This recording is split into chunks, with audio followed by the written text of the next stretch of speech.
Hi guys, welcome to Sagar ಇಟ್ಸಿಲ್ ಗೌಡ್ರು 7 YouTube channel. Guys, ನಾನು ಸಾಗರ್ ಇಟ್ಸಿಲ್ ಗೌಡ. ಗೈಸ್, ಈ ಒಂದು ವಿಡಿಯೋದಲ್ಲಿ ನಾನು ನಿಮಗೆ ತಿಳಿಸ್ಕೊಡ್ತೇನೆ ಅಂತಂದರೆ ವಾಟ್ಸಪ್ನಲ್ಲಿ ಡಿ ಪಿ ರಿಲೇಟೆಡ್ ಬಂದಿರುವಂತಹ ಒಂದು ನ್ಯೂ ಅಪ್ಡೇಟ್ ಬಗ್ಗೆ ನಾನು ನಿಮಗೆ ತಿಳಿಸ್ಕೊಡ್ತೇನೆ ಗೈಸ್.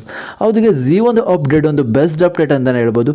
ಈ ಒಂದು ಅಪ್ಡೇಟ್ ಯಾವುದು ಮತ್ತು ಇದನ್ನು ಯಾವ ರೀತಿ ನೀವು ಯೂಸ್ ಮಾಡಬೇಕು ಅನ್ನೋದು ಕಂಪ್ಲೀಟ್ ಇನ್ಫಾರ್ಮೇಷನ್ ಈ ಒಂದು ವಿಡಿಯೋದಲ್ಲಿ ನಾನು ನಿಮಗೆ ತಿಳಿಸ್ಕೊಡ್ತೇನೆ. ಅದಕ್ಕೂ ಮುಂಚೆ ನೀವು ಇನ್ನೂ ನಮ್ಮ ಚಾನಲ್ಗೆ ಸಬ್ಸ್ಕ್ರೈಬ್ ಆಗಿಲ್ಲ ಅಂದರೆ ಕೂಡಲೇ ಸಬ್ಸ್ಕ್ರೈಬ್ ಆಗಿ ಮತ್ತು ಪಕ್ಕದಲ್ಲಿರೋ ಬೆಲ್ ಬಟನ್ನ ಪ್ರೆಸ್ ಮಾಡಿ. ನಾನು ಯಾವುದೇ ಒಂದು ಹೊಸ ವಿಡಿಯೋ ಅಪ್ಲೋಡ್ ಮಾಡಿದ್ರು ನಿಮಗೆ ನೋಟಿಫಿಕೇಶನ್ ಆಗಿ ಬರುತ್ತೆ. ಹೌದು ಗೈಸ್, ಈ ಒಂದು ಅಪ್ಡೇಟ್ ಒಂದು ಬೆಸ್ಟ್ ಅಪ್ಡೇಟ್ ಅಂತಲೇ ಹೇಳ್ಬೋದು. ನೀವು ನಿಮ್ಮ ಒಂದು ಡಿ ಪಿನ ನೀವು ಚೇಂಜ್ ಮಾಡಬೇಕು ಅಂತ ಅಂದರೆ ವಾಟ್ಸಪ್ನ ಓಪನ್ ಮಾಡ್ಕೊತೀರಾ. ಟಾಪಲ್ಲಿ 3 ಡಾಟ್ ಲೈನ್ ಇರುತ್ತೆ, ಅಲ್ಲಿ ಕ್ಲಿಕ್ ಮಾಡ್ಕೊತೀರಾ. ಕ್ಲಿಕ್ ಮಾಡ್ಕೊಂಡು ನಂತರ ಸೆಟ್ಟಿಂಗ್ಸ್ ಅಂತ ಇರುತ್ತೆ, ಸೆಟ್ಟಿಂಗ್ಸ್ ಮೇಲೆ ಕ್ಲಿಕ್ ಮಾಡ್ಕೊತೀರಾ. ನಂತರ ಪ್ರೊಫೈಲ್ ಆಪ್ಷನ್ ಮೇಲೆ ಟ್ಯಾಪ್ ಮಾಡ್ತೀರಾ. ಟ್ಯಾಪ್ ಮಾಡಿದ ನಂತರ ಇಲ್ಲಿ ನಿಮಗೆ ಕ್ಯಾಮ್ರಾ ಸಿಂಬಲ್ ಕಾಣಿಸುತ್ತೆ, ಅಲ್ಲಿ ನೀವೇನು ಮಾಡ್ತೀರಾ ಅಂದರೆ ಕ್ಲಿಕ್ ಮಾಡ್ತೀರಾ. ಕ್ಲಿಕ್ ಮಾಡಿದ ನಂತರ ಟಾಪಲ್ಲಿ ಪೆನ್ಸಿಲ್ ಐಕಾನ್ ಇರುತ್ತೆ, ಪೆನ್ಸಿಲ್ ಐಕಾನ್ ಮೇಲೆ ನೀವು ಕ್ಲಿಕ್ ಮಾಡ್ಕೊತೀರಾ. ಕ್ಲಿಕ್ ಮಾಡಿದ ನಂತರ ನಿಮಗೆ ಗ್ಯಾಲರಿ ಮತ್ತು ಕ್ಯಾಮರಾ 2 ಆಪ್ಷನ್ಸ್ ಮಾತ್ರ ನಿಮಗೆ ಶೋ ಆಗುತ್ತೆ. ಇದು ನ್ಯೂ ಅಪ್ಡೇಟ್ ಆಗಿರುತ್ತೆ. ಎಮೋಜಿ ಆ್ಯಂಡ್ ಸ್ಟಿಕ್ಕರ್ಸ್ ಅಂತ ಇರುತ್ತೆ. ನೀವೇನು ಮಾಡೋಕ್ಕಾಗತ್ತೆ ಅಂದರೆ ಎಮೋಜಿ ಆ್ಯಂಡ್ ಸ್ಟಿಕ್ಕರ್ಸ್ ಅಂತ ಇರುತ್ತಲ್ಲ, ಅಲ್ಲಿ ನೀವು ಟ್ಯಾಪ್ ಮಾಡ್ಕೊಬೇಕಾಗತ್ತೆ. ಇವಾಗ ನೀವು ಎಮೋಜಿಗಳನ್ನು ಕೂಡ ನೀವೇನು ಮಾಡ್ಬೋದು ಅಂತಾರೆ ನಿಮ್ಮ ಒಂದು ಡಿ ಪಿಗೆ ಸೆಟ್ ಮಾಡ್ಕೊಬೋದು. ನಿಮಗೆ ಯಾವ ಒಂದು ಎಮೋಜಿ ಇಷ್ಟ ಆಗುತ್ತೋ ಆ ಒಂದು ಎಮೋಜಿನ ಸೆಲೆಕ್ಟ್ ಮಾಡ್ಕೊಬೇಕಾಗತ್ತೆ. ಇಲ್ಲಿ ನೀವು ನೋಡ್ತದೆ ಈ ರೀತಿ ನಿಮಗೆ ಯಾವ ಒಂದು ಎಮೋಜಿ ಇಷ್ಟ ಆಗುತ್ತೋ ಆ ಒಂದು ಎಮೋಜಿನ ಸೆಲೆಕ್ಟ್ ಮಾಡಿಕೊಂಡು ನಿಮಗೆ ಟಾಪಲ್ಲಿ ನಿಮಗೆ ಬ್ಯಾಕ್ಗ್ರೌಂಡ್ ಕಲರ್ ಆಪ್ಷನ್ನು ಕೂಡ ನಿಮಗೆ ಸಿಗುತ್ತೆ. ಇಲ್ಲಿ ನಿಮಗೆ ಯಾವ ಒಂದು ಕಲರ್ ಇಷ್ಟ ಆಗುತ್ತೋ ಆ ಒಂದು ಕಲರ್ನ ನೀವೇನು ಮಾಡೋಕ್ಕಾಗುತ್ತೆ ಅಂದರೆ ಸೆಲೆಕ್ಟ್ ಮಾಡ್ಕೊಬೇಕಾಗತ್ತೆ. ಸೆಲೆಕ್ಟ್ ಮಾಡ್ಕೊಂಡು ನಂತರ ನಿಮಗೆ ಟಾಪಲ್ಲಿ ಟಿಕ್ ಮಾರ್ಕ್ ಇರುತ್ತೆ.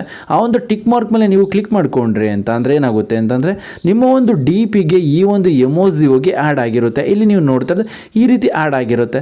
ಸೇಮ್ ಅದೇ ಒಂದು ಡಿ ಪಿ ಮೇಲೆ ಟ್ಯಾಪ್ ಮಾಡಿ ಪೆನ್ಸಿಲ್ ಐಕನ್ ಮೇಲೆ ಕ್ಲಿಕ್ ಮಾಡ್ಕೊಬೇಕಾಗತ್ತೆ. ಸೇಮ್ ಎಮೋಜಿ ಮೇಲೆ ಕ್ಲಿಕ್ ಮಾಡ್ಕೊಬೇಕಾಗತ್ತೆ. ಕ್ಲಿಕ್ ಮಾಡಿದ ನಂತರ ಇಲ್ಲಿ ನಿಮಗೆ ಯಾವ ಒಂದು ಸ್ಟಿಕ್ಕರ್ಸ್ ಇಷ್ಟ ಆಗುತ್ತೋ ಆ ಒಂದು ಸ್ಟಿಕ್ಕರ್ನ ನೀವು ಸೆಲೆಕ್ಟ್ ಮಾಡ್ಕೊಂಡ್ರಿ ಅಂದರೆ ಅದು ಬಂದು ಡಿ ಪಿಗೆ ಆ್ಯಡ್ ಆಗಿರುತ್ತೆ. ನೀವು ಈ ರೀತಿ ಒಂದು ಡಿ ಪಿನ ನೀವು ಆ್ಯಡ್ ಮಾಡ್ಕೊಬೇಕು ಅಂದರೆ ಪಿಕ್ಸೆಲ್ ಅಪ್ಲಿಕೇಶನ್ ಓಪನ್ ಮಾಡ್ಕೊಂಡು ಈ ರೀತಿ ಎಮೋಜಿಸ್ಗಳನ್ನ ನೀವು ಗೂಗಲ್ನಲ್ಲಿ ಡೌನ್ಲೋಡ್ ಮಾಡಿಕೊಂಡು ಆ್ಯಡ್ ಮಾಡ್ಕೊಬೇಕಿತ್ತು. ಬಟ್ ಇದೇನಾಗುತ್ತೆ ಅಂದರೆ ನಿಮಗೆ ವಾಟ್ಸಪ್ನಲ್ಲಿ ಏನಾಗುತ್ತೆ ಅಂದರೆ ಈ ಒಂದು ಆಪ್ಷನ್ ನಿಮಗೆ ಸಿಗುತ್ತೆ. ಈ ಒಂದು ಆಪ್ಷನ್ ನಿಮಗೆ ಅಫಿಷಿಯಲ್ ವಾಟ್ಸಪ್ನಲ್ಲಿ ಸಿಗೋದಿಲ್ಲ. ಇದು ಮೋಡೆಡ್ ವಾಟ್ಸಪ್ ಆಗಿರೋದ್ರಿಂದ ಈ ಒಂದು ಅಪ್ಡೇಟ್ ಬಂದಿದೆ. ಅಫಿಷಿಯಲ್ ವಾಟ್ಸಪ್ಪಲ್ಲಿ ಬೇಕು ಅಂತಂದರೆ 1 or 2 ಮಂತ್ ನೀವೇನು ಮಾಡೋಕ್ಕಾಗತ್ತೆ ಅಂದರೆ ವೆಯ್ಟ್ ಮಾಡ್ಕೊಬೇಕಾಗತ್ತೆ. ನಿಮಗೆ ಈ ಒಂದು ಅಪ್ಡೇಟ್ ಇವಾಗೇ ಬೇಕು ಅಂತ ಅಂದರೆ ಟೆಲಿಗ್ರಾಮ್ನ ಓಪನ್ ಮಾಡ್ಕೊಬೇಕಾಗತ್ತೆ. ಟೆಲಿಗ್ರಾಮ್ನ ಓಪನ್ ಮಾಡ್ಕೊಂಡು ನಾನು ಯೂಸ್ ಮಾಡಿದ್ರೆ ಈ ಒಂದು ವಾಟ್ಸಪ್ ಲಿಂಕ್ನ ನಿಮಗೆ ಟೆಲಿಗ್ರಾಮ್ನಲ್ಲಿ ಕೊಟ್ಟಿರ್ತೀನಿ. NS Creation 7 ಅಂತ ಸರ್ಚ್ ಮಾಡಿದ್ರೆ ಅಂದರೆ ಈ ಒಂದು ಚಾನಲ್ ನಿಮಗೆ ಸಿಗುತ್ತೆ ಟೆಲಿಗ್ರಾಮ್ನಲ್ಲಿ.